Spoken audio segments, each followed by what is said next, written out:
কোন কি লাগবে আপনার? শেফালি ফুলের চারা আছে? ধ্যান ঢং করবেন না। আমি ঢং করতেছি না। যদি একটা বাড়ি থাকতো, পুরা বাড়ি শেফালি ফুলের চারা দিয়ে সাজায় রাখতাম। আগে আপনি একটা বাড়ি করেন, এখন কোন কালারটা দিবেন? লালটা, হলুদটা, না দুইটাই দিয়ে দে। মা বয়ে রয়েছে কেন থামাইরা? খাওয়ান শুরু করো। মন খারাপ থাকলে পেটে ভাত পড়েনি। আমি তোমার আগেও কইছি, এখনো কইতাছি, জাফর ভাইরে আমি বিয়া করবো না। বিয়া করবি না? তাই বলে তাই বলে কি সারা নার্সারি আছে, টাকার অভাব আছে, ও নিজের ভালোটাও বুঝোস না। আপনার পরীক্ষা কেমন হচ্ছে? রেজাল্ট না দিলে তো বুঝতে পারতেছি না। চিন্তা করেন না, আপনার চাকরি হয়ে যাবে। হয়ে গেলে তো ভালো। বলো কি খাওয়া? ঠিক আর এগুলো বুঝি, আপনি যেটা দিবেন ওইটাই। টিউশনির টাকাগুলো এনে নষ্ট করতেছেন, তাই ওগুলো জমাইলেও তো পারেন। কার জন্য জমা করবো? কাছে থাকি মানে তাদের তো আর টাকা দিতে হয় না। তোমার সাথে থাকতে আমার ভালো লাগে। তোমার পিছনে টাকা নষ্ট করতেছি এই কথা বলবো না। কিন্তু আপনার লোকে থাকতেও আমার কোনো দিনের ডর লাগে। কি তোমার লাগে গো ডর? আমার কাঁধে দিও। এটা কি কবিতা? জানি না। আনিস, কি খবর আনিস? চাকরি বাকরি টাকরি কিছু হবে না? চেষ্টা তো করতেছি। তোমার সাথে আমাদের একটু কথা ছিল। বলেন। আনিস, তুই তো এখানে অনেকদিন ধরেই থাকিস, তোকে আমি কখনো পর মন করিনি। যদিও তুই আমার চাচাতো ভাইয়ের ছেলে, আমি তোকে আমার আপন ভাইয়ের ছেলের মতনই দেখেছি। অপু, আমি কি কোনো ভুল করছি? না না, ওরকম কিছু না। তুই তো জানিস মাহার বিয়ে ঠিক হয়েছে। অনেক আত্মীয় স্বজন আসবে এই বাড়িতে, ঘর ফাঁকা বলতে তো একটাই। তাছাড়া ওর শ্বশুর বাড়ির লোকজন তো আসা যাওয়া করবে, কত মানুষ আসা যাওয়া করবে, কার মনে কি আছে। তোরা তো সমবয়সী, সে আবার কি ভাবতে কি বলতে কি বলে ফেলে। বুঝতে পারছি। তুই কিছু মনে করিস না। না না, আমি তো অনেকদিন যাবত আপনাদের এখানে আছি। শহরে তো আপনারাই আমার আগলায় রাখছেন। আমি আজীবন আপনাদের প্রতি কৃতজ্ঞ। তাইলে তুমি একটা মেসেজ দেখা উঠা পড়ো। টাকা পয়সা যা লাগে তুমি আমারে বলবা, আমি তো আছি। এখন তো আমার টিউশনই আছে, আমি চলতে পারবো। ঠিক আছে বাবা, পড়ো। শেফালি, আরে জাফর ভাই, এমনি চেঁচাইতেছেন কেন? এক কাপ চা খেয়ে যাও। আপনি দেখতেছেন না আমি এখন কাম করতেছি? নেট সরম তো। তুমি কাম করো, এটা দেখতে আমার ভালো লাগে না। তাহলে আপনি দেখেন না, দেখতে গেছে কেন আপনারে? চোখের দেখা তো ইচ্ছা করলে আটকানো যায়, কিন্তু মনের চোখে আটকামো কেমনে? ওই কি তুমি আমার বিয়ে করছো রাজু? আমি তোমার এই নার্সারির রানী বানায় রাখবো? মাথায় বুদ্ধি থাকলে তো নিজের বুঝটা বুঝতো। অন্যজনের ঘুষ খায়া আমার বোঝানো দরকার নাই। দেখছেন ভাই, উচিত কথার বাদ নাই। তোমার ছাড়া অন্য কাউরে বিয়ে করবো না শেফালি। প্রয়োজনে আমি সারা জীবন অপেক্ষা করবো তোমার। করবো, বুদ্ধি দাও। তুই তো তোর আগে দিছিলাম, মারে পড়াতে বললে তো আর বাড়ি ছাড়া করিস না। বেলাইনের কথাবার্তা পারতো। টিউশনি কইরা কি মেসে থাইকে চলতে পারবি? বাড়িতেও তো ঘর নাই যে গিয়ে থাকবো। করবি কপাল, তোর বাপের ক্যান্সারের লিগা এটা ওটি সব ব্যস্ত হইলো। তাও যদি বাস এক কাজ করি, চলো তুমি আমি একসাথে উঠে যাই। তুই আমার সাথে উঠবি কোন থেকে? আমি এক এক দিন এক এক বন্ধুর বাসায় থাকি, বেঁচে থাকি। যদি একবার বিদেশ যাইতে পারে। কবে কি করবা আমি সে আসে বসে থাকি। আর দালাল ধরে আর এই টলার উপরে যে যাওয়ার চিন্তা ভাবনা ধান্দা বাদ দাও। টাকা ছাড়া কেউ তোমাকে নিলাম। তাহলে তো আপনি অনেক বড় সমস্যা পড়ে গেছেন। থাকবেন কই? বাসা কিছু বাসা কেন খুঁজতেছেন? মেসেজটা যান। না, মেসে না।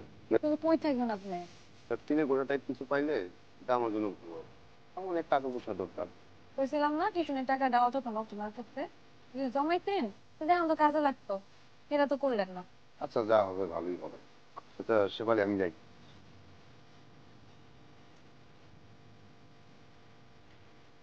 বল, রেজাল্ট দিছে?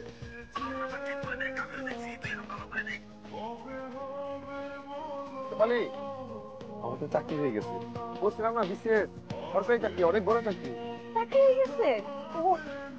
কংগ্রাচুলেশন। আমরা সুসুলেশন। মিষ্টি খাও। আমার মিষ্টি কেন খাওয়া লাগবে? সেটা তার কথাই তোমাকে কইছিলাম, আমার অনেক বড় চাকরি হয়েছে, সরকারি চাকরি। আসসালামু আলাইকুম আন্টি, মিষ্টি খান। বাড়িতে থাক।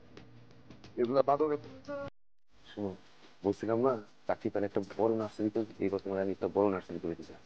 চাকরি পেয়েছেন না, এতে আমার বাসায় আছি, কারা কই থাকবো মনে আমার সাথে থাকবা? এটা আপনার মাথা খারাপ হয়ে গেছে। নে বাবা। আর না, একটু অল্প খাই, তোমার তো শেষ করতে পারবো না। আরে দাও দাও, বয়সে না খেলে কবে খাবে? তোমাদের বংশের প্রথম ক্যাডার হলো আনিস। তোমার ড্রয়িং করতে আর কতদিন লাগবে? হুম পারবে শ্বশুর নয় হুম মিস্টেক্স এগুলো কোথায় যাবে কেন যাবা যতদিন লাগে তুমি এখানেই থাকবে তুই এখানেই থাকবি, কোথাও যাওয়া লাগবে না। মাথার না বিয়ে ঠিক ঠিক হয়ে আছে। আমার বিয়ে নিয়ে কোনো পাকা সিদ্ধান্ত আমি এখনো দেইনি। আমি কি বাবা, সবকিছু না ফিক্স। ওই ছেলে সম্পর্কে ভালোভাবে খোঁজ খবর না নিয়ে কোন মত দেবো? তোর বাবা কিন্তু ঠিকই বলেছে। আরে কই, মাথা দাও রে, মাথা দাও। আরে আমার মনে হয় আপনার কথাগুলো বলতে দেবে আরো ভালো। আমি ভেবেই বলতেছি সকালে আমি চাকরিতে জয়েন করে তোমাকে বিয়ে করে দিবো, তারপর দুজন মিলে একটা সুন্দর বাসা দিতে চাই। আমি বাসার নামও ভেবে রাখছি। পাগল হয়ে যাবে। আমার আপনার পাত্রকে দেখতে পাবো। জীবনানন্দ রে দুদণ্ড শান্তি দিছিল নাটোরের বনবৎস। তুমি আমার দুদণ্ড শান্তি হবে, তুমি আমার সারা জীবনে শান্তি হবে। মুখে বলতেছেন, আমি যা বলতেছি সত্য বলতেছি। যদিও আপনারা আমার মনে মনে আগে থেকে অনেক পছন্দ। আপনি আপনি করে বললে দূরের মানুষ মনে হয়, কি আমার আমার মতো করে তুমি করে বলবো। মা কিছু বলবে? আবিরের সঙ্গে তোমার বিয়ে হচ্ছে না। মানে কি বাবা? তোর বিয়ে হবে আনিসের সাথে। আপনার সাথে তো আমার সব ঠিকঠাক। তুমি নিজেই তো ওকে পছন্দ করছো। ওর তো আমার একটা আলাদা রিলেশন আছে। আবেগ দিয়ে দুনিয়া চলে না, বিসিএস ক্যাডারের ভার বোঝো তুমি। না, এটা ঠিক আছে। আনিস কি রাজি হবে? হবে না। এই 2 বছর আমার এখানে থেকে যদি ও প্রিপারেশন না নিত ক্যাডার হতে পারতো? কখনো না। আমি বাবা তোমার সাথে একটু কথা ছিল আমাদের। তোর ফুপা চাচ্ছে যে তোর সাথে মাহার সাথে যদি তোর বিয়েটা হয়। মাহার বিয়ে তো ঠিক হয়ে আছে। ওই ছেলের অনেক রকম সমস্যা, তোর ফুপা তো বিয়েটা ভেঙে দিবে। তো তোমার কোনো আপত্তি আছে কিনা সেটা বল। আম, বলতে পারি। কি করছো? তুমি কি বিয়েতে রাজি? বাবা মা যেতে চাচ্ছে, তুমি ঠিক আছে আমার জন্য। আবির ভাই? হয়তো একটু কষ্ট পাবে। আমার কি বাবা মাকে কষ্ট দেওয়া ঠিক হবে বলো? আরে মা আপা, অনেকদিন পরে এলেন। কোন কি লাগবো? এতদিন তো আনিস এসে নিয়ে যেত, কিন্তু এখন থেকে আমরা দুজনই আসবো। রেশমি তো আমার পছন্দের ফুল, কিন্তু আমি তোমার পছন্দের চারাই নিব। তুমি বলো কোনটা নিবে? তো ওইটা পছন্দ। শেফালি। আলি, তুমি একটা শেফালি ফুলের চারাই দাও। আচ্ছা শোনো, আমাদের দুজনের বিয়েতে কিন্তু তোমাদের দুজনকে আসতে হবে। আপনারা বিয়ে করতেছেন? এটা ধরো, আর সেজে গুজে আসবা। ভাবি না? না ভালো লাগতেছে না। চিরাগাতে ঘুমায় লাখ টাকা স্বপ্ন দেখতে আমি। মা তুমি জানতেন ঠিকই কইতো, আমার লেগে জাপু ঠিক আছে। কি? এতদিনে তুই একটা মনের মতো কথা কইছিস। জি, আমি কি তাইলে বিয়ার তারিখ ফাইনাল করতে খালাম্মার কাছে যাবো? এখন না, আমি আগে একটু বাইরে হই। তোমার যতদিন সময় লাগে সময় নাও, আমি সারা জীবন তোমার জন্য আছি। কাবিন করে রাখবে, ওদিকটা কি হলে তারপরে তোকে ধুমধাম করে বিয়েটা দিয়ে দিব। কালকেই তোর বিয়ে ঠিক করছি। শেফালি, আপনি বাড়িতে এসেন কেন? বিয়ে দাও দিতেছেন? আমি তো তোমাকে ফোন করছিলাম, ফোন ধরছো না। কি করতেছেন এটা করে যান না তোমার দিকে। যান। মন খারাপ? মন খারাপ হোক কেন? তাহলে কাজে যাওনি কেন? এমনি। আচ্ছা চলো, কই যাবো? ফুপা ফুপুর সাথে পরিচয় করিয়ে দিব। কি পরিচয় করে দিবেন? বলবো তুমি আমার হবু বউ। অপমান করতে নিবেন? তোমার তাই মনে হয়? আপনার লোকে না মাহাপার বিয়ে ঠিক হয়ে আছে। তোমার সাথে তো আমার বিয়ে আগে ঠিক হয়ে আছে। চলো। আরে কথা নাই বার্তা নাই, চলো মানে। যাও, একটু গুছগাছ হয়ে আসো।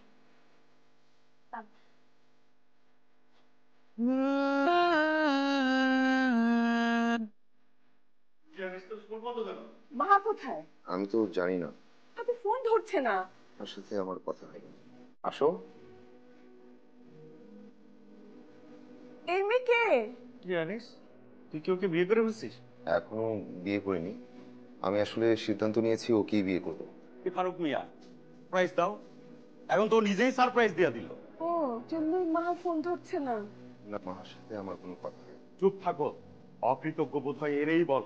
এই মাহা ফোন দিয়েছে। হ্যালো, এই তুই কোথায় এখন? Loud speaker? হ্যাঁ আছে। হ্যাঁ বল, আমরা শুনতে পাচ্ছি। বাবা, মা, আমি আবিরকে বিয়ে করে ফেলেছি। হ্যাঁ কি করেছিস তুই? তোর এত বড় সাহস! বড় চাকরির লোভে পড়ে আমাদের কথায় আনিসকে বিয়ে করতে রাজি হয়েছিলাম। শেষে মনে হলো আমির তো আমাকে ভালোবাসে, ভালোবাসি। কা বলল আজ আমাদের বিয়ে।